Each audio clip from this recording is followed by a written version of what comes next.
परमात्मा कहते हैं चारों युग में संत पुकारे, कूक कहा हम हेल रे। हीरे माणक मोती बरस हैं, ये जग चुगता ढेल रे। अब परमात्मा परमेश्वर कबीर देव जी, कबीर साहब जी जिन पुण्यात्माओं को मिले, उन्होंने फिर ढोल के डंके पे परमात्मा के प्रचार किया उस सच्चे ज्ञान का। तो प्रत्येक युग में प्रभु आते हैं कबीर परमेश्वर जी। सतयुग में सत्सुकृत नाम से, त्रेता में मुनिंदर नाम से, द्वापर में करुणा में नाम से, और कलयुग में वो कबीर नाम से। तो उन्होंने कहा था कि चारों युग में मेरे संत पुकारे,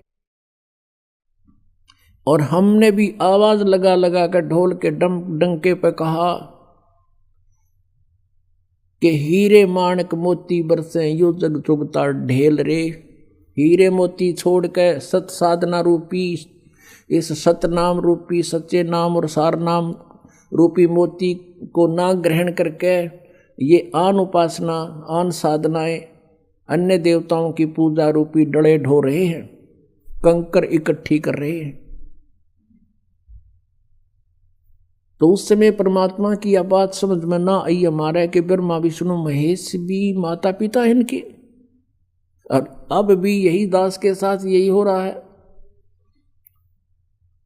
हम ये सत्य ज्ञान परमात्मा का दिया हुआ अब आप तक पहुंचा रहे हैं, तो कुछ जिनकी रोजी रोटी, जिनका निर्वाह बाधित हो रहा है, वो कूद कूद पड़ रहे हैं, लेकिन अब उनकी दाल गले को नहीं, क्योंकि समाज शिक्षित हो गया। आज से 600 वर्ष पहले परमात्मा ने कहा था ब्रह्मा विष्णु महेश नासवान है, इनकी जन्म मृत्यु होती है, इनके माता पिता हैं, पर नहीं जची हमारे, पर आज जचेगी। अब दिखाते हैं आपको। पुण्यात्माओं, परमात्मा को पहचानना हमने, और जिस समय हमारे दृढ़ विश्वास हो जाएगा कबीर इज गॉड, फिर नथिंग एल्स, फिर कुछ भी ना बच्चे शेष, फिर तो उसके उनके द्वारा बताएगी साधना, फिर ये विश्वास हो कि यही मंत्र है मोक्ष मार्ग, यही है, दूसरा है नहीं, फिर बातें खत्म होगी। अब ये 36, ये पता नहीं 360 गुरु, 360 मंत्र बना रखे इन्होंने। ये मनमाना आचरण है जो सदग्रंथों में प्रमाण नहीं है। तो सबसे पहले हमने इस अंधकार को हटाना है, अज्ञान को हटाना है, नाश करना अज्ञान का, इस तत्व ज्ञान की रोशनी में आपको लाना है। अब देखिएगा 600 वर्ष पहले परमात्मा ने अपनी सच्चिदानंद घन ब्रह्म की वाणी में, कबीर वाणी में, कबीर सागर में, जो आदरणीय धर्मदास साहिब जी ने लिपिबद्ध किया है, उसमें जो का तो लिखा है, पढ़िए स्वयं। ये देखिएगा कबीर सागर संपूर्ण 11 भाग, खेमराज श्री कृष्ण दास बम्बई से प्रकाशित है। ये पुराना प्रकाशन है, बहुत पुराना।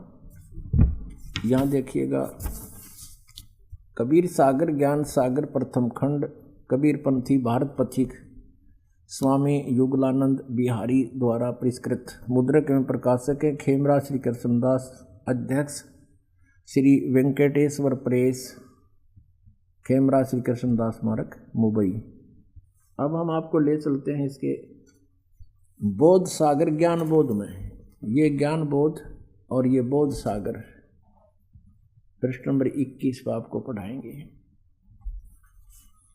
धर्मदास ये जग बोराना, कोई न जाने पद निर्वाणा, यही कारण मैं कथा पसारा, जग से कहिए वो राम नियारा। ये राम है, नाम इन्होंने गलत मिसप्रिंट कर दिया है कबीर पंथियों ने। यही ज्ञान जग जीव सुनावो, सब जीवों का भरम नसावो, अब मैं तुमसे कहूँ चिताई, त्रिदेवन की उत्पत्ति भाई। कुछ संक्षेप कहूँ गहराई, सब संशय तुमरे मिट जाई, भरम गए जग वेद पुराना, आदि राम का भेद न जान्या। ये राम है, नोट नाम। राम राम सब जगत बखाने, आदि राम कोई बिरला जाने। ये नाम इन्होंने लिखा है, गलत लिख दिया, मिसप्रिंट बाद में इन्होंने संशोधन करा अपनी जान में, लेकिन अकल तो इनमें थी नहीं। अब सचमुच यहाँ चल रहा है कि राम राम सब जगत बखाने, आदि राम माने सनातन परमात्मा, सबसे पहला प्रथम पुरातन भगवान कोई बिरला जाने। ज्ञानी सुने सो हृदय लगाई, मूर्ख सुने तो गम ना पाई। माँ अष्टंगी पिता निरंजन, ये जम दारुण वंशन अंजन। अब इनकी माता अष्टंगी दुर्गा है, पिता ये ज्योत निरंजन काल है। पहले कीन निरंजन राई, पीछे से माया उपजाई। माया रूप देख अति शोभा, देव निरंजन तन मन लोभा। काम देव धर्मराय सताए, देवी को तुरंत दर खाए। ये धर्मराय यहाँ इस काल को कहा है। पेट से देवी करी पुकारी, हे साहब मोहे करो उबारी। टेर सुनी सतगुरता आए, अष्टंगी को बंद छुड़वाए। यहाँ टेर सुनी तहाँ हम आए, ये परमात्मा अपनी तरफ से कर दिया, इन्होंने गलत लिख दिया। धर्मराय यानी काल ने निरंजन ने हिकमत की ना, नख रेखा से भग कर लेना। धर्मराय करे भोग विलासा, माया को रही तब आशा। तीन पुत्र अष्टंगी जाए, ब्रह्मा विष्णु शिव नाम धराए। तीन देव विस्तार चलावे, इनमें यो जग धोखा खावे। पुरुष गम को कैसे को पावे, काल निरंजन जग भरमावे। तीन लोक अपने सुत दीन्या, सुन निरंजन बासालीन्या। अलख निरंजन सुन ठिकाना, ब्रह्मा विष्णु शिव भेद न जाना। ब्रह्मा विष्णु महेश को नहीं मालूम आज तक हमारा पिता कौन है। तीन देव सो उसको ध्यावे, निरंजन का वे पार न पावे। अब ब्रह्म साधना ये भी कर रहे हैं पर इनको नहीं मिले वो आज तक। अलख निरंजन बड़ा बटपारा, तीन लोक जीव कीन आहारा। ये ठग है बटपारा, तीन लोक के जीवों को खा रहा है। ब्रह्मा विष्णु शिव नहीं बचाए, सकल खाए पुन धूर उड़ाए। कहते ब्रह्मा विष्णु महेश को भी मारेगा, इनको भी खाएगा। तिनके सुत हैं तीनों देवा, अंधर जीव करते हैं सेवा। होय होय।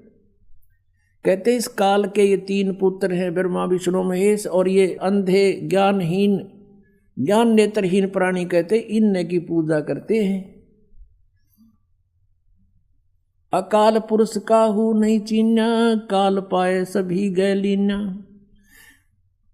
तीन देव और असुर अवतारा, ताको भजे सकल संसारा। गुण तीनों का ये विस्तारा, धर्मदास मैं कहूँ पुकारा। गुण तीनों की भक्ति में ये भूल पड़ो संसार, कहें कबीर निज नाम बिना कैसे उतरो पार। तीन देव की जो करते भक्ति, इनकी कदे ना हो मुक्ति। अब पुण्यात्माओं कलेजा फट जा जब बुद्धिमान व्यक्ति हो। अरे 600 वर्ष पहले आकर के ये वाणी जिसना मन पढ़ कहा करते थे अशिक्षित और वेद शास्त्रों को नहीं जानता, और उन्होंने ये लिख रखा है कि ऐसा ऐसा था, और आज यही हमारे सदग्रंथों में लिखा हुआ मिल जावे तो पुण्यात्माओं भगवान कौन है? कबीर इज गॉड, परमात्मा ही बता सकता है। जैसे गीता ज्ञान दाता ये ब्रह्म है, यही काल है, अपने पुत्र श्री कृष्ण में प्रवेश करके ये बोल रहा, ये ऐसी ही लीला करता है, ये सबके किसी के सामने नहीं आता। श्रीमद् भगवद गीता अध्याय नंबर 4 श्लोक नंबर 5 और 9 में ये स्वयं कहता है, अर्जुन तेरे और मेरे बहुत जन्म हो चुके हैं, तू नहीं जानता मैं जानता हूँ, मेरे कर्म और जन्म अलौकिक है। इसके कर्म अलौकिक यूँ हैं, यूँ किसी में प्रवेश करके बोल पड़ता है। और गीता जी अध्याय नंबर 7 के श्लोक नंबर 24-25 में कहा है कि ये मूर्ख समुदाय सामने खड़े सैनिक मुझे ये कृष्ण मान रहे होंगे, आई एम नॉट कृष्ण। मुझ अव्यक्त को ये व्यक्ति आप न मननते, ये मुझे कृष्ण मान रहे होंगे जो मैं ये बोल रहा हूँ। मैं कृष्ण नहीं हूँ, मैं अपनी योग माया से छुपा रहता हूँ, मैं कभी किसी के समक्ष प्रकट नहीं होता। ये मेरा अटल अनुतम घटिया नियम है, मैं कभी किसी के सामने नहीं आता, मैं छुपा रहता हूँ, गुप्त रहता हूँ।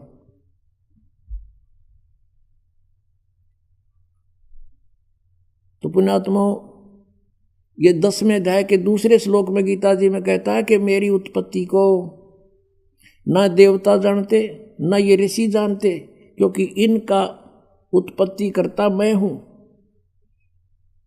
अब पिताजी की उत्पत्ति को संतान नहीं जान सकती, दादाजी बता दे सारी डेट ऑफ बर्थ।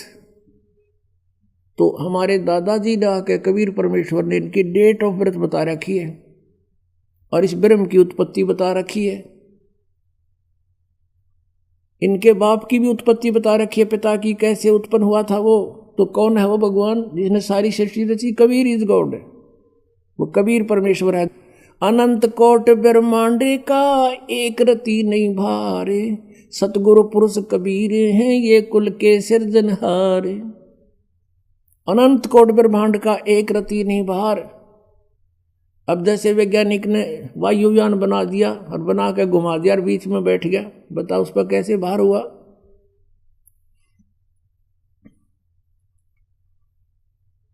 तो उस परमेश्वर ने आके हमारी को सारी ज्ञान दिया सब।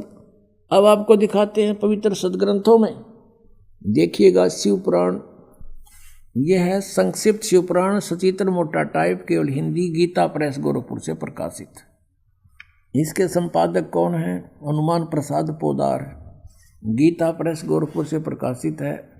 रुद्र संहिता आपके रूबरू कराते हैं सदग्रंथ की, संक्षिप्त शिव पुराण, पृष्ठ नंबर 98 से 98।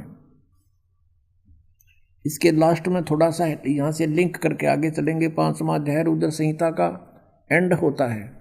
अपने पुत्र नारद की यह बात सुनकर लोक पिता में ब्रह्मा वहाँ इस प्रकार बोले। अब ये 6वां अध्याय शुरू हो गया। ब्रह्मा जी ने कहा, ब्रह्मन अपने पुत्र से कह रहे हैं, ब्रह्मा जी देव शिरोमणे, तुम सदा समस्त जगत के उपकार में ही लगे रहते हो। तुमने लोगों के हित की कामना से बहुत उत्तम बात पूछी है। जिस समय समस्त चराचर जगत नष्ट हो गया था, फिर कुछ भी नहीं था, अंधकार ही अंधकार था। उस समय तत्सद ब्रह्म, यह श्रुति में जो सत्य सुना जाता है एकमात्र वही शेष था। पहले तो ब्रह्मा ने वैसे ज्ञान नहीं था, फिर भी इन पुराणों को हम अभी तक सत्य मानते रहे, उससे ही देखें तत्सद ब्रह्म।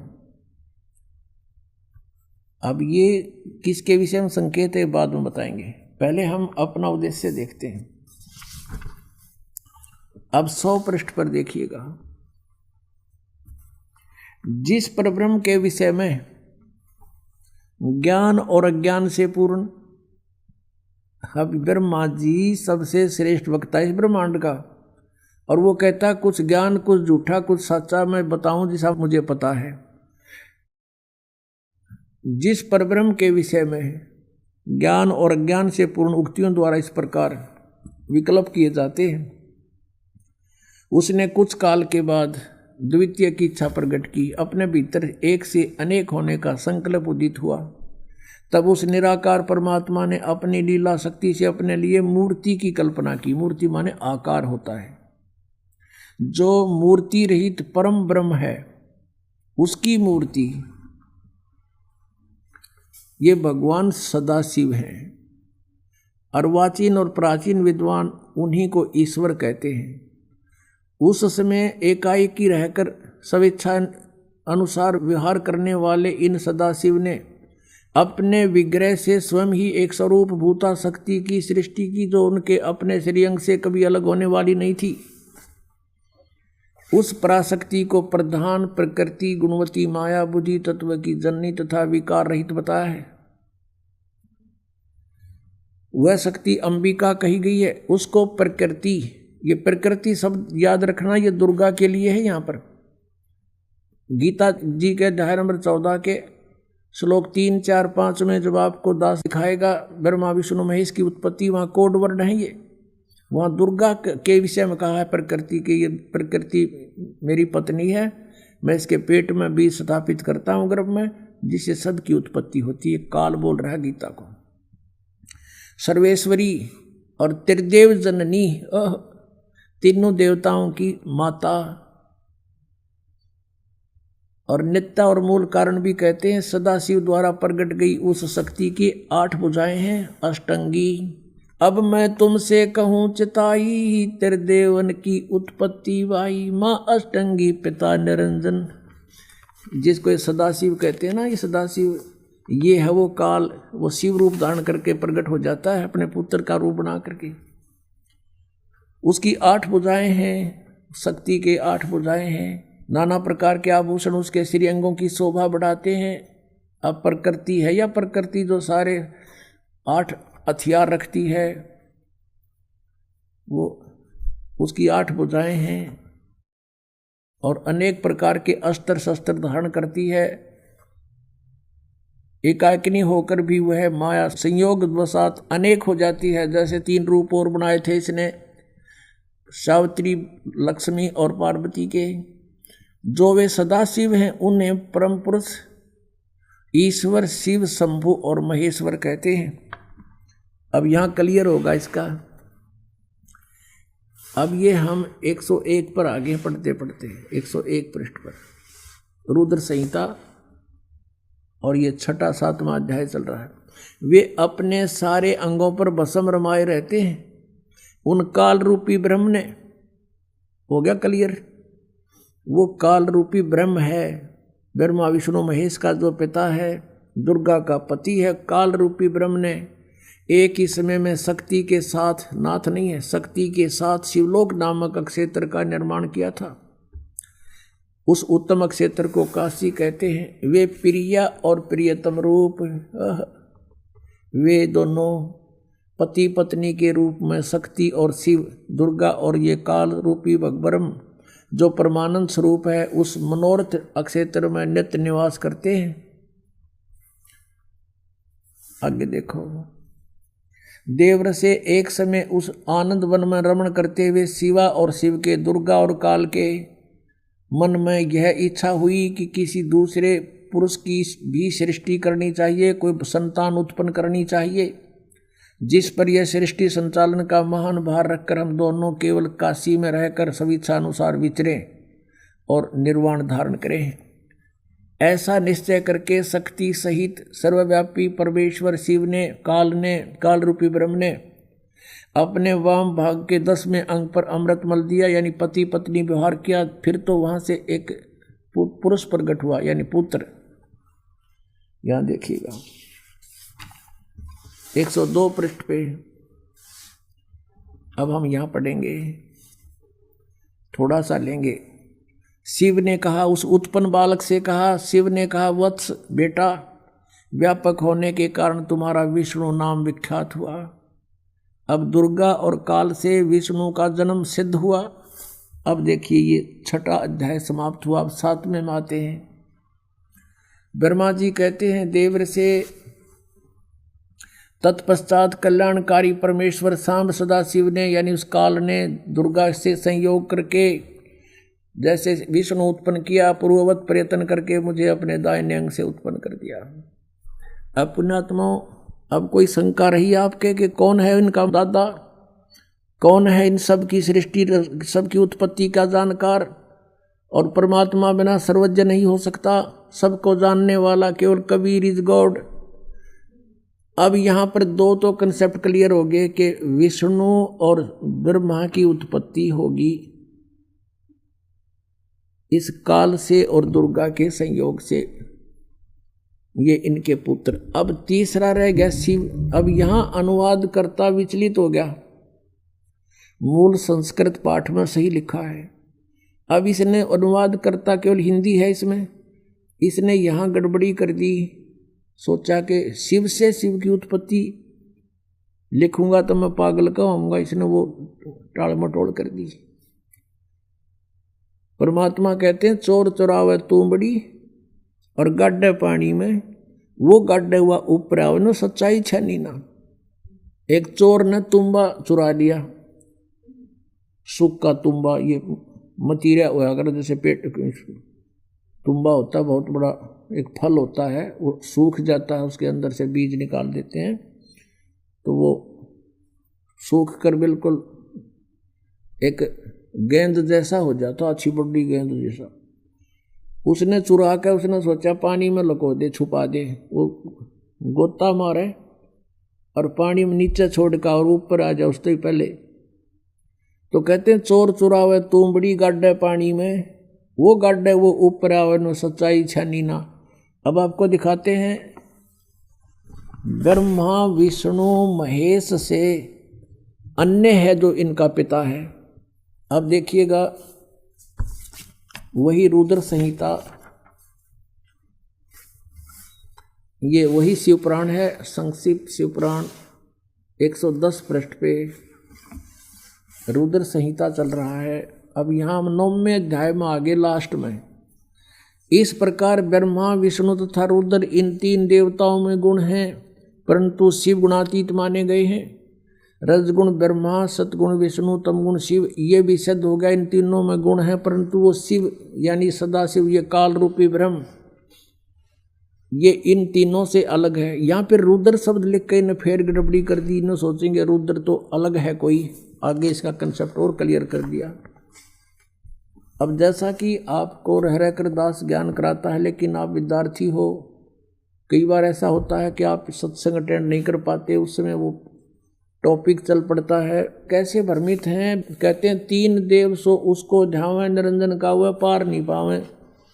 ऋषि मुनियों ने परमात्मा प्राप्ति के लिए वेदों को पढ़ा, ओम नाम को पूर्ण परमात्मा का मान लिया, ब्रह्म को सुप्रीम गॉड मान लिया, हठ योग किया, ओम नाम का जाप किया, लेकिन कुछ भी हासिल ना हुआ। तो जैसे क्या हुआ, समाधि लगाते थे, मेडिटेशन करते थे, समाधिस्थ हो जाते थे। तो ये काल कैसे छल करता है, किसी को ब्रह्मा के रूप में दर्शन दे देता है समाधि दशा में, तो वो कहता है Brahma is God, Brahma is God, Brahma ही परमात्मा है, तो छुपाए बैठे अपने आप को, मैंने समाधि में देख लिया ये तो भगवान है।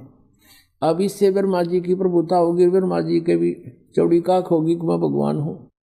उधर से ये काल क्या करता, किसी दूसरे ऋषि को विष्णु जी के रूप में दे दिया दर्शन, अपने पुत्र विष्णु के रूप में। उसने सब जगह ढिंढोरा पीट दिया कि ये खुद मालिक है, ये पूर्ण परमात्मा है, हजारों अमर है, यही सर्वशक्तिमान है, यही 3 रूप बना लेता है, ये विष्णु इज गॉड। इस बात से विष्णु जी फूल गए, आई एम गॉड। किसी को अपने पुत्र शिव के रूप में दर्शन दे दिए, तो उसने शिव जी को सर्वेश्वर बता दिया, महेश्वर मृत्युंजय काल सर्वेश्वर बता दिया। इसी बात के भ्रम से एक बार ब्रह्मा ने कहा विष्णु जी को जा करके, मैं तेरा बाप, तू खड़ा होकर मेरा सत्कार नहीं करता। विष्णु जी कहते मैं तेरा बाप, तू मेरी नाभि कमल से उत्पन्न हुआ है। ब्रह्मा कहता मैं सारी सृष्टि का रचने वाला हूँ, तू मेरा पुत्र है। इस बात पर गुट बाज गया, दोनों का झगड़ा हो गया। तो जब काल ने ब्रह्म ने देखा कि ये तो लड़ मरेंगे, उन्होंने उसके बीच में एक पिलर खड़ा कर दिया, तेजों में स्तंभ। ये लड़ना छोड़ गए, उसकी ऊपर नीचे ढूंढने लगे, खोज करने लगे इसका एंड कहाँ है। कहीं एंड ना मिल रहा, ब्रह्मा ने झूठ बोल दी। वो तो एक लंबी कहानी हम बताते हैं। फिर क्या हुआ कि ये काल आ गया सदाशिव रूप में, अपने पुत्र के रूप में प्रकट हो गया, शिव के रूप में, और इन दोनों से कहा कि यू आर नॉट गॉड, तुम परमात्मा नहीं हो, तुम्हें भ्रम हो गया, तुम अपने आप को ईश समझते हो, इस तुम्हारी ये फड़क निकालने के लिए, भ्रम निवारण करने के लिए मैं आया हूँ। इसके लिए आपको विद संस्कृत दिखानी पड़ेगी। या शिव पुराण देखिएगा, ये प्रथम भाग है शिव महापुराण हिंदी टीका सहित। श्री शिव महापुराण विद्या अवरिधि पंडित ज्वाला प्रसाद जी मिश्र कृत हिंदी टीका सहित, खेमरा श्री कृष्णदास प्रकाशन बम्बई। इतने से अब हम इसमें थोड़ा सा लिंक देखेंगे। एक बार ब्रह्मा और विष्णु का युद्ध हो गया। अब यहाँ इसके 11 पृष्ठ पे विद्वेश्वर संहिता,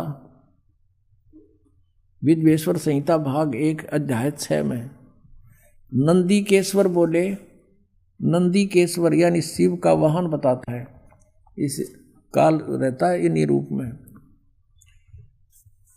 हे योगेंद्र, आगे एक समय विष्णु भगवान शेष सैया पर अपने गरुड़ादि पार्षदों की संयुक्त लक्ष्मी सहित शयन करते थे, विश्राम कर रहे थे। उस समय ब्रह्म ज्ञानियों में श्रेष्ठ ब्रह्मा जी अपनी इच्छा से वहां आए और सब प्रकार सुंदर सेज पर शयन करते हुए कमल लोचन विष्णु जी से पूछने लगे, तुम कौन हो? मुझे देखकर अभिमानी पुरुष के समान शयन करते हो, सोए पड़े हो। हे वत्स, हे बेटा, उठो, देखो मैं तुम्हारा स्वामी आया हूं। ब्रह्मा जी बोले, बेटा खड़ा हो, देख मैं तेरा स्वामी आया हूं। आए हुए गुरु को देखकर जो अभिमान करता है उस द्रोही मूर्ख का प्रायश्चित होना उचित है। यह सुनकर विष्णु जी के अंतर में तो क्रोध हुआ, ऊपर अंदर तो छो उठा पर ऊपर ना दिखाया तुरंत बाहर, परंतु बाहर से शांत रहे और बोले, बेटा, बोले वत्स, तुम्हारा मंगल हो, बैठो, इस आसन पर विराजो।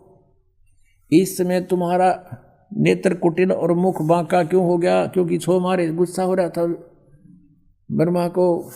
ब्रह्मा जी बोले, वत्स विष्णु, ये बेटा विष्णु, तुमको समय के प्रभाव से अभिमान है। हे पुत्र, मैं तुम्हारा रक्षक और जगत का पिता मैं हूँ। विष्णु जी बोले, ये तो सब जगत मुझ में स्थित है, तुम चोर के समान किस प्रकार अपना कहते हो? तुम मेरी नाभि कमल से उत्पन्न हुए हो, इससे मेरे पुत्र हो, मुझे पुत्र कहना वृथा है। नंदीकेश्वर बोले, इस प्रकार ब्रह्मा विष्णु दोनों ही रजोगुण से मुग्ध होकर विवाद करने लगे। मैं श्रेष्ठ हूँ, मैं स्वामी हूँ, ऐसा कहकर एक दूसरे को मारने की इच्छा से युद्ध करने में उत्सुक हुए। और तब संपूर्ण देवता विमान में बैठकर उस महा अद्भुत युद्ध को देखने को चले आए और आकाश से उनके ऊपर फूल बरसाने लगे। वाह रे देवताओं, जैसे जोटे बढ़ा करें गाँव में, जैसे दो लड़ रहे हैं और देवता न्यू के शाबाश, बहुत अच्छा कर दो काम, और फूल बरसावें। ये देवताओं के लक्षण है। इनको बीच में आना चाहिए था और हाथ पैर जोड़ कर उनको छुटवाना चाहिए था कि तुम लड़ोगे तो हमारा क्या होगा। हर देवता ने होगा ऊपर तो फूल बरसावें, शाबाश, मरो कटके। तो यह पंचायत तो पहले तो बिगड़ रही है, को नई को नहीं बिगड़ी भी है। ये वहीं से देवताओं के लक्षण ताम हमारे जैसे यहाँ इस पृथ्वी लोक के फिर क्या होगा, ये तो सोचने की बात है। अंडरस्टूड है हम किसे होंगे फिर। अब इनका झगड़ा हो गया, फिर बीच में, अब शॉर्टकट में बताऊंगा, ये थोड़ा सा दिखाना जरूरी था। जिनको हम पूजा करते उनकी बुद्धि कितनी थी। जिनको हम सर्वेश्वर महेश्वर और भगवान मान्या करते वो चौथी कक्षा के बच्चों जैसे नेचर के थे। चौथी तीसरी कक्षा के बालक झगड़ते हैं। अध्यापक पूछता है, अरे क्यों झगड़ रहे थे बच्चों? वो कहता जी ये नो बोला मैं तेरा बाप। दूसरा कहता कि नहीं जी, पहले यूँ बोला मैं तेरा बाप, इसलिए एक दूसरे की गिरबान पकड़ रहे, लाल मुँह झगड़ रहे। तो हमारे भगवान जिनको हम परमात्मा सुप्रीम पावर मानना करते हुए बड़े उनकी बुद्धि उन चौथी कक्षा जैसे बच्चों के जैसा स्वभाव था इनका। ये आपके समक्ष दास अपनी तरफ से नहीं कह रहा कि इन आचरणों को देखकर हम पहचानेंगे हु इज गॉड, कौन है वो परमात्मा। अब आगे क्या हुआ, फिर ये काल आ गया अपने पुत्र शिव जी के रूप धारण कर। इसने प्रतिज्ञा कर रखी है कि मैं अपने वास्तविक रूप में कभी किसी को दर्शन नहीं दूंगा। इसने प्रतिज्ञा कर रखी है, कसम खा रखी है। इसलिए ये ऐसे कभी विष्णु के रूप में किसी को दर्शन दे देता है। जो विष्णु की पूजा करता है, शिव की पूजा करता है, शिव के रूप में दर्शन दे देता है।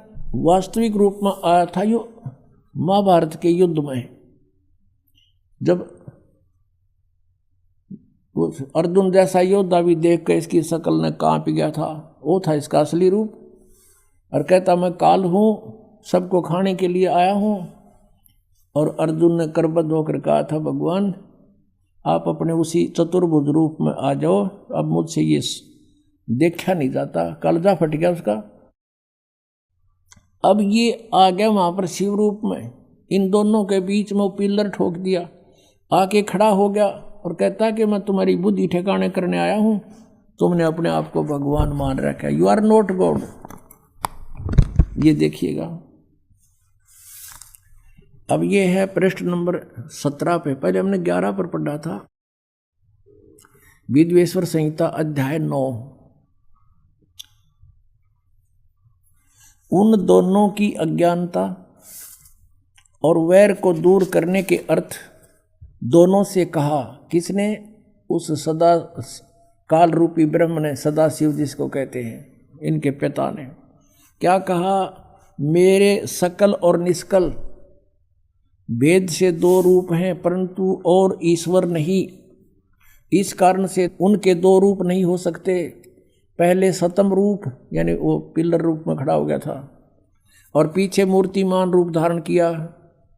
इसमें ब्रह्म निष्कल है और ईश्वर रूप सगुण है। यह मेरे दोनों रूप सिद्ध हैं, दूसरे किसी के नहीं।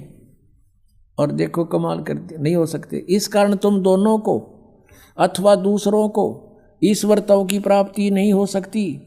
तुमने जो अज्ञानता से अपने को ईश यानी भगवान मान लिया, ये बड़ा ही अद्भुत हुआ। उसको दूर करने को ही मैं रण स्थान में आया। तुमने जो अज्ञान से, ब्रह्मा और विष्णु को कह रहे हैं, उनके पिता ये काल, अपने को ईश मान लिया। तुम ईश नहीं हो, यू आर नॉट गॉड। ये बड़ा ही अद्भुत हुआ। उसके दूर करने को ही मरण स्थान में आया। अब तुम अपना अभिमान त्याग कर मुझ ईश्वर में अपनी बुद्धि लगाओ। मेरे ही प्रसाद से लोक में सब अर्थ प्रकाश करते हैं। अब देखो ये स्पष्ट करता है, मैं ही परब्रह्म हूं। अब ये मूर्ख बनाने की चेष्टा कर रहा है। मैं ही परब्रह्म हूं, मेरा ही सकल कल अकल रूप है। ब्रह्म होने से मैं ईश्वर हूँ। अनुग्रह आदि कि मेरा कृत्य है। सर्वव्यापी होने से मैं जगत के वर्धक होने से मैं ब्रह्म हूँ। हे ब्रह्म केशव, समतव और व्यापकतव होने से मैं आत्मा हूँ। मैं इस सब का ईश हूँ। यह मेरा है, मेरे अतिरिक्त, मेरे सिवाय किसी दूसरे का नहीं है। प्रथम तो ब्रह्म तत्व के ज्ञान के निमित्त निष्कल ब्रह्म का परार दूर भार हुआ। अब हम अगले पृष्ठ पर देखते हैं, 18 पृष्ठ पे। अब यहाँ देखिएगा नीचे, हे पुत्रो। अब ये काल कह रहा अपने दोनों पुत्र ब्रह्मा और विष्णु को, हे पुत्रो, यह कृत्य आपने तप से प्राप्त किए हैं। कौन से कृत्य, कौन सी जॉब? उत्पत्ति और स्थिति, सृष्टि। देखो, हे पुत्रो, यह कृत्य आपने तप से प्राप्त किए हैं, जो कि सृष्टि, उत्पत्ति और पालन कहता है। सो मैंने प्रसन्न होकर तुम्हें दिए हैं।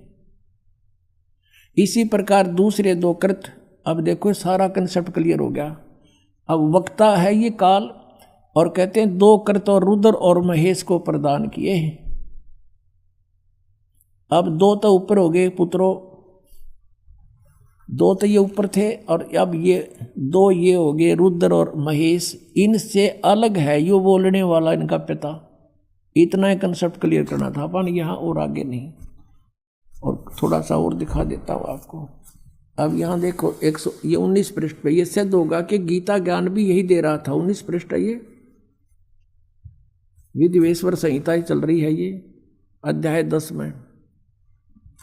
अब यहाँ ये बता रहा है, हे सौम्य, मेरे ज्ञान से विमुख होने से तुम्हें अज्ञानता आ गई। मेरा ज्ञान होने से ऐसा नहीं होता, ज्ञान और रूप महेश के तुल्य हो जाता।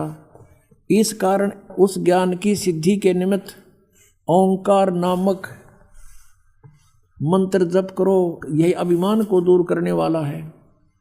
सोई निज मंत्र उपदेश करते हैं। ये ओंकार मेरे मुख से उत्पन्न होने से मेरे ही रूप का बोधक है। यानी ओम मंत्र कहता मेरा है, महामंगल करने वाला है। यह वाचक है, मैं वाच्य हूँ। यह मंत्र मेरा आत्मा है। इसके स्मरण से मेरा स्मरण होता है। उत्तर की ओर के मुख से अकार, पश्चिम के मुख से उकार, दक्षिण के मुख से मकार, पूर्व के मुख से बिंदु, मध्य के मुख से नाद उत्पन्न हुआ है। इस प्रकार 5 प्रकार से निर्गत हुआ। यह सब एक होकर ओम ऐसा एक अक्षर हो जाता है। इससे सिद्ध हो गया कि ओम मंत्र का जाप इस ब्रह्म का है, ब्रह्मा विष्णु महेश के पिता का है, और यही एक अक्षर हो जाता है। और यह सब नाम रूपात्मक वेद भूत दोनों कुल अर्थात स्त्री पुरुष भेद से भौतिक शरीर वर्ग से 2 का भेद वाला है, वह इसी मंत्र से व्याप्त है और शिव शक्ति का बोधक है। इसी ओंकार से सब जगत का बोधक प्रणव उत्पन्न हुआ है। अक्षर आदि के क्रम से अर्थात आकार से, नकार से, उकार से, मकार से, सी से, बिंदु से, वाह से प्रकट हुआ है। और इसी 5 अक्षर से 5 भेद से मात्र का आकार, अलंकार, ये सारा कुछ इनका सब का मूल कहते हैं ये ओम है। इन सब मंत्रों का ये ओम अक्षर है, और ओम एक अक्षर है। इसमें ओम नमः शिवाय कहीं पर भी मूल पाठ में नहीं है। इसमें यहाँ से शुरू होता है कि एकीभूत होकर के ये ओम इति एक अक्षर अभवत भवत, ये एक अक्षर हो जाता है, नथिंग एल्स। अब यहाँ जो ओम एक अक्षर है, गीता जी अध्याय नंबर 8 के श्रीमद् भगवद गीता अध्याय नंबर 8 के श्लोक नंबर 13 में कहा कि ओम इति एकाक्षरम ब्रह्म व्यवहारन माम अनुसमरण यह प्रयाति तदंदेहम सयाति परमाम गतिम। माम ब्रह्म, मुझ ब्रह्म का केवल एक ओम मंत्र है। ओम एक अक्षर का ये ओम मंत्र है, एक अक्षर, नथिंग एल्स। और जो उच्चारण करके सिमरण करता हुआ यह प्रयाति तदंदेहम, जो शरीर त्यागते समय तक इसका सुमन करता हुआ जाता है, सयाति परमाम गतिम, ओम से मिलने वाली परम गति उसको प्राप्त होती है। ओम से परम गति क्या होती है? ब्रह्मलोक प्राप्ति। 8वें अध्याय के 16वें श्लोक में कहा कि ब्रह्मलोक पर्यंत भी जन्म मृत्यु के अंदर है। अब हम अपने उस टॉपिक पर आते हैं कि इसलिए गीता जी अध्याय नंबर 18 के श्लोक नंबर 62 में गीता ज्ञानदाता कहता है कि तू सर्वभाव से उस परमेश्वर की शरण में जा, उसकी कृपा से तू परम शांति को, सनातन परम धाम को प्राप्त होगा। श्रीमद् भगवद गीता अध्याय नंबर 17 के श्लोक 23 में कहा है कि ओम तत्सत इति निर्देश है ब्रह्मण त्रिविध समर्थ है। ब्रह्मण माने सच्चिदानंद घन ब्रह्म, परम अक्षर ब्रह्म, पूर्ण परमात्मा सतपुरुष का ओम तत्सत 3 मंत्र का जाप है, नथिंग एल्स। श्री गीता जी में और दूसरा मंत्र नहीं है ओम के अतिरिक्त। और ये 3 मंत्र का जाप गीता ज्ञानदाता कहता मैं नहीं जानता। 4 अध्याय के 34वें श्लोक में कहा कि उस तत्व ज्ञान के अंदर वो सब विस्तार से कहा गया है, जो 4 अध्याय के 32वें श्लोक में बताया है कि सच्चिदानंद ब्रह्म की वाणी में वो बोला गया है, वो तत्व ज्ञान है। उस तत्व ज्ञान को तू तत्वदर्शी संतों के पास जाके समझ। इससे सिद्ध है गीता ज्ञानदाता भी इस मंत्र से परिचित नहीं है। तो कहने का भाव ये है कि गीता जी के अंदर न हरे राम हरे कृष्ण, न सीताराम राधे श्याम, राम राम राधे श्याम सीताराम, और न ही ये ओम नमः शिवाय, और न ही ओम भगवते वासुदेव नमः। तो ये सारे मनमाना आचरण है ये मंत्र। गीता जी अध्याय नंबर 16 के श्लोक नंबर 23 में कहा है कि शास्त्र विधि को त्याग कर जो मनमाना आचरण करते हैं उनको कोई लाभ नहीं होना, ना उनको सुख हो, ना उनकी गति हो, ना उनको कोई सिद्धि प्राप्त हो, यूजलेस। और जो श्राद्ध कढ़ाते हैं, ये अस्थियाँ चुनवाते हैं, गीता जी अध्याय नंबर 9 के श्लोक नंबर 25 में कहा है कि जो भूत पूजेंगे भूत बनेंगे, देवताओं को पूजेंगे उनके नौकर लगेंगे जाकर उनके लोक में जा कर के, और जो मुझे पूजेगा वो मुझे प्राप्त होगा। तो वो भी कंसेप्ट क्लियर कर रखा कि ये साधना नहीं करनी चाहिए। तो गीता जी जो है ये हमारा एक सदग्रंथों में से एक भक्ति का सदग्रंथ है।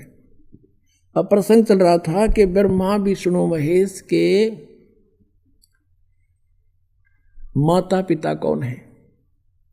कंसेप्ट क्लियर हो गया। दुर्गा इनकी माता है, यो काल रूपी ब्रह्म ये इनका पिता है। दुर्गा को प्रकृति भी कहते हैं, और रजगुण ब्रह्मा, सतगुण विष्णु, तमगुण शिव जी है। ये भी आपको दिखाते हैं। फिर श्रीमद् भगवत गीता में आपको दिखाएंगे ब्रह्मा विष्णु महेश की उत्पत्ति दुर्गा और काल से। ये देखिएगा, ये है श्रीमद् देवी भागवत यानी देवी पुराण, शक्ति पुराण, हिंदी टीका सहित भाग 1। ये कहाँ से छपा है? अथ देवी भागवतम सभाष्टिकम समात्यम, खेमरा श्री कृष्ण दास प्रकाशन, बम्बई 4 का। अब हम यहाँ आते हैं।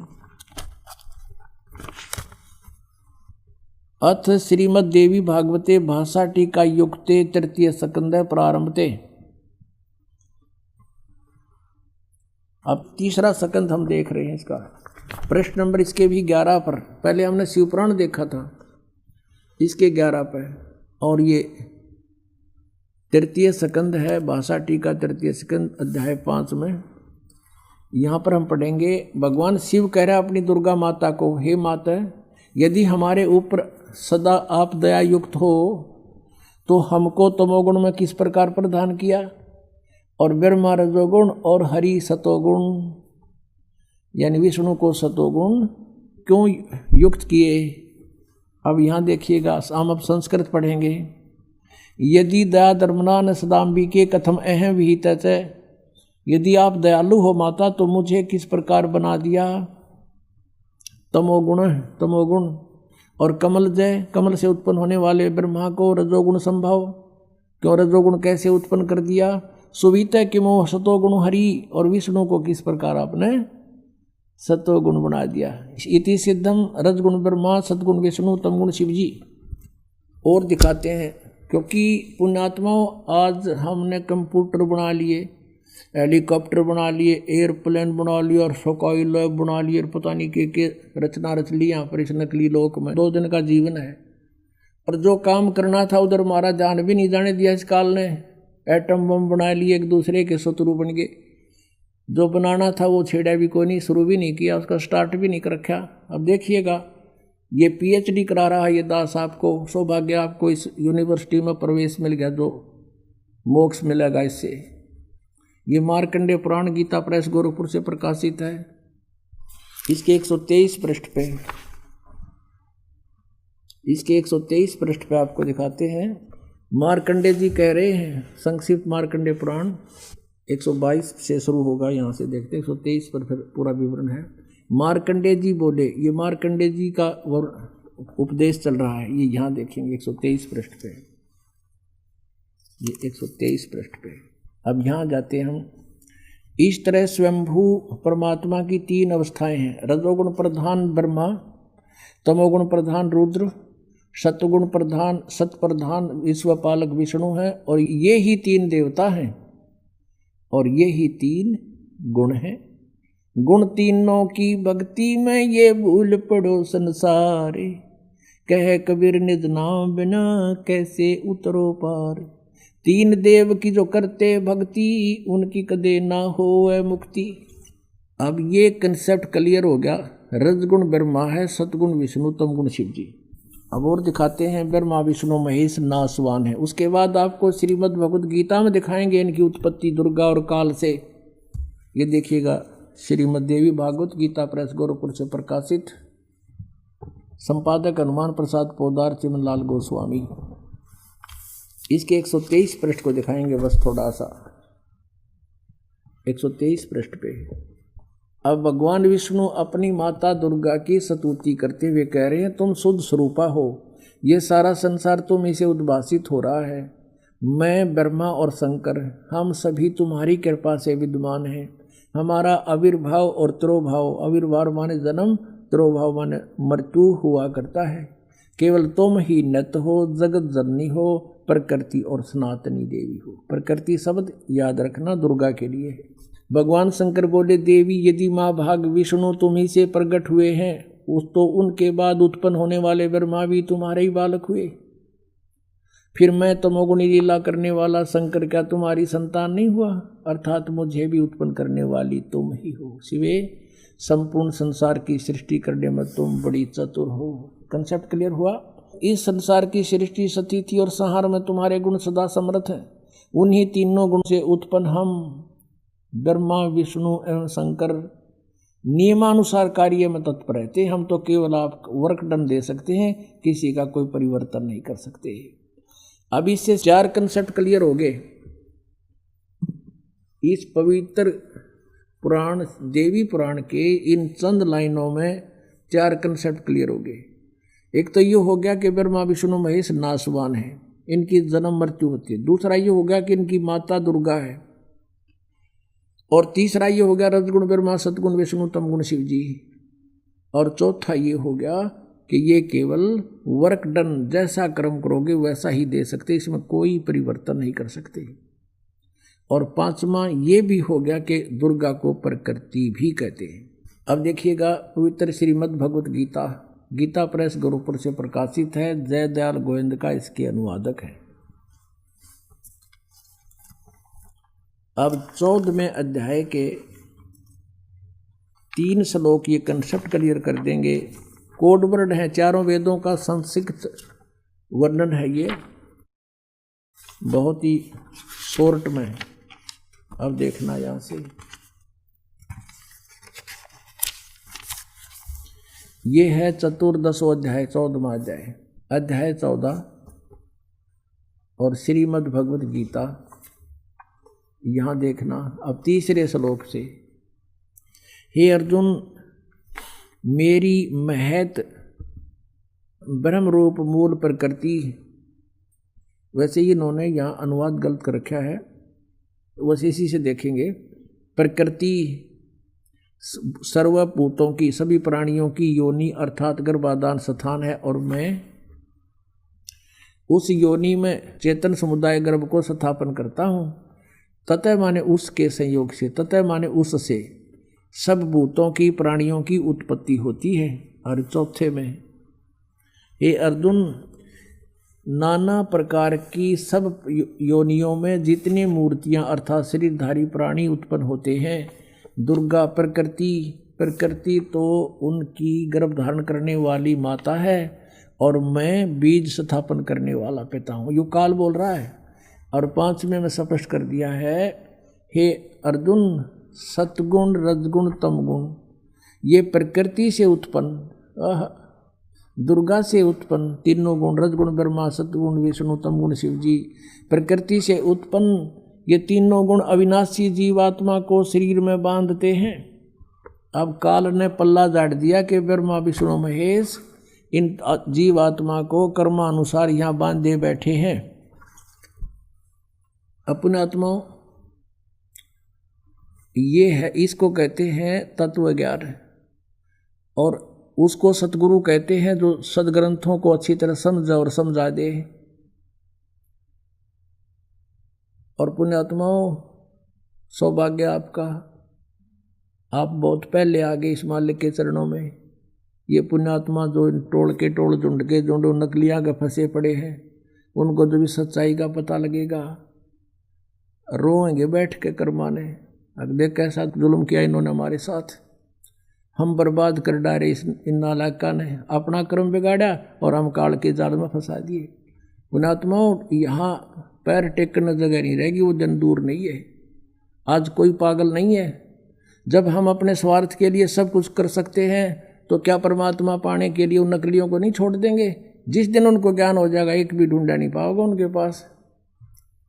वो एकले बैठे पाओगे, क्या उनके परिचर पाओगे उड़े बैठे, बाकी सब आ गया होंगे। यहाँ पर एक गांव में एक अंधा था, अंधा, वो बाहर से आता था, और वहाँ क्या करता था, वो भजन सुनाया करता, रागनी रुगनी गाता था, इंटरटेनमेंट कराता था। उसके बदले उसने कुछ पैसे दान हो जाते थे, वो हफ्ते 10 दिन में आगे डा करता उड़े। तो उनको क्या हुआ, एक बार उन व्यक्तियों ने सोचा भाई यो तो 10वें दिन आले है और ये सिर में दर्द करे, तो उन्होंने कहा कि सूरदास, आज तो बहुत घने व्यक्ति आवेंगे और तेरे बाहर व्यवस्था करनी पड़ेगी। कहा अच्छा भाई, बाहर कर देते हैं। वो बाहर बनी में जंगल में ले जाकर उड़ा खड़ा कर दिया। अगले सूरदास, इब तू आप सुना दे 4 बोल, और देख जनता बहुत आ गई है, और तू बोलने जाइए, डटिए ना, नहीं तो बीच में उठ जाएंगे। और देख कति सन्नाटा छा रहा है ना, बहुत इंटरेस्टेड है तेरी बात सुन। उसने उड़ा खड़ा खड़ा करके वो 5-4 थे वो चले गए, वो एक लाए बांडे खड़ा खड़ा। तो वहाँ एक रास्ते चलता व्यक्ति आ गया, वो कहने लगा रे गाने वाले रुकना जरा। वो कुछ देर तक बोला नहीं, गाता रहा, फिर बोला रे भले आदमी तने मैं पाया रास्ता बताने ने, ये कितने बैठे इनसे पूछ ले। ने बोला तेरा फूफा बैठा है, एकला बांडा खड़ा खड़ा। तो इन गेला वाह बनेगी एक दिन इन सारे संतां की दी, सारे बाजाओंगे यहाँ पर। अपना आत्माओं परमात्मा ने आपके ऊपर रहम किया है। ये अब ये कंसेप्ट क्लियर हो गया कि पूर्ण परमात्मा कबीर परमेश्वर है, जो सारी सृष्टि की रचना को स्वयं ही ठीक ठीक बताता है। और जिस परमेश्वर ने 600 वर्ष पहले जो अपनी अमृतवाणी में ज्ञान लिखा था, आज हमारे पवित्र सदग्रंथों ने उसको सेकंड कर दिया, समर्थन दिया कि सचमुच ऐसा ही है। तो भाई कौन है भगवान? अब ये आपकी आत्मा मान जाएगी इस बात ने, क्योंकि दास ये चाहता है कि हम अपने भगवान ने पहचान दें, और उसको पहचानने के बाद फिर हम आप पर चिपक जाएंगे, इस तरह की तो दिखाई नहीं देगा इसके अतिरिक्त हमें कोई।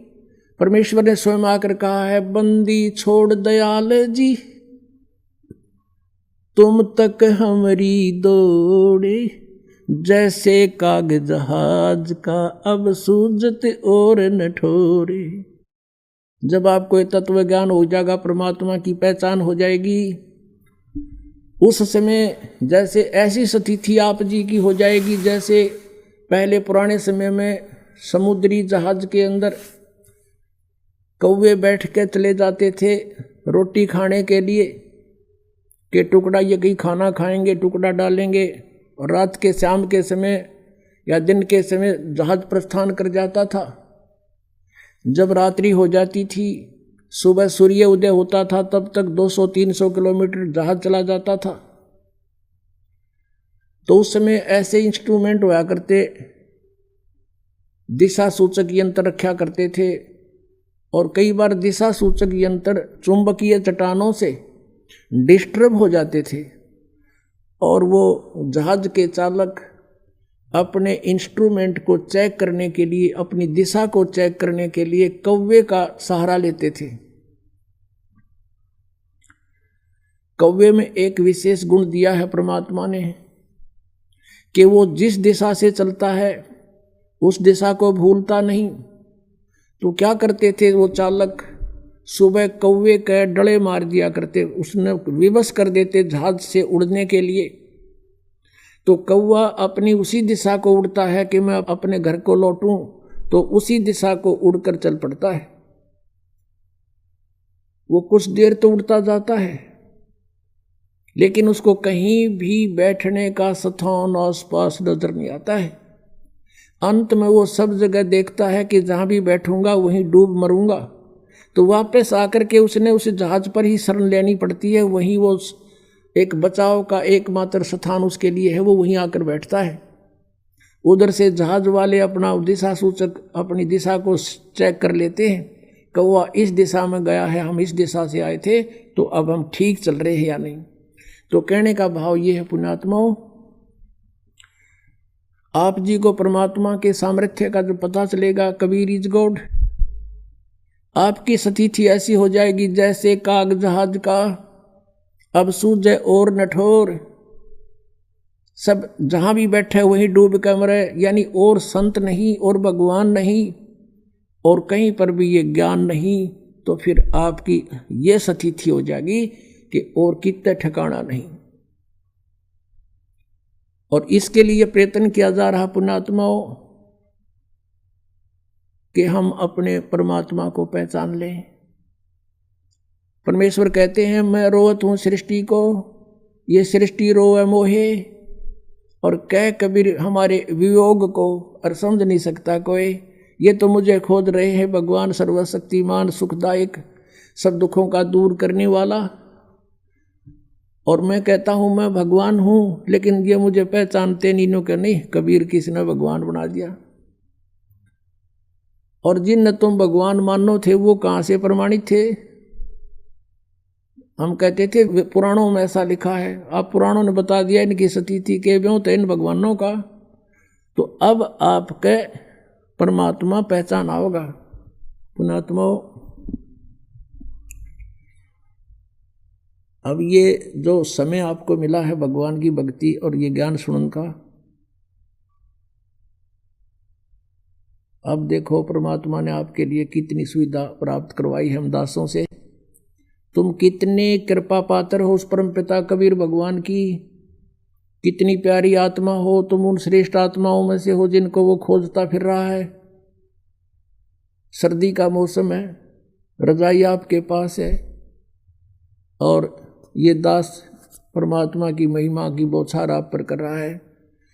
अब इसमें लटके ना लियो या ख्यास राखियो, नहीं तो भगवान रुष्ट गणा हो जाएगा। देख इतनी दूर आए और ये अमृत ज्ञान की तो खोजे तो नहीं पावे, और तुम लटके ले जाओ, तो वो तो फिर एपिसोड गया ना, जितना आप लटके ले गए उसमें तो खो दिया सारा काम। तो परमात्मा पाने के लिए तो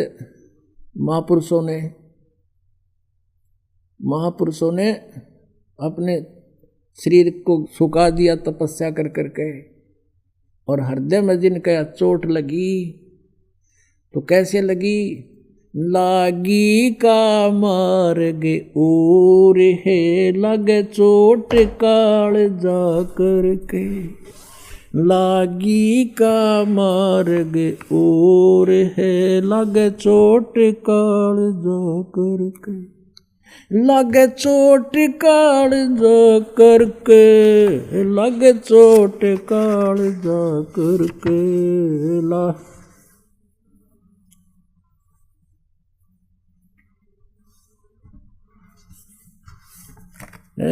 लागी का मार्ग और है लगे चोट कलेजा करके, लगे चोट काल जा करके, लागी का मार्ग।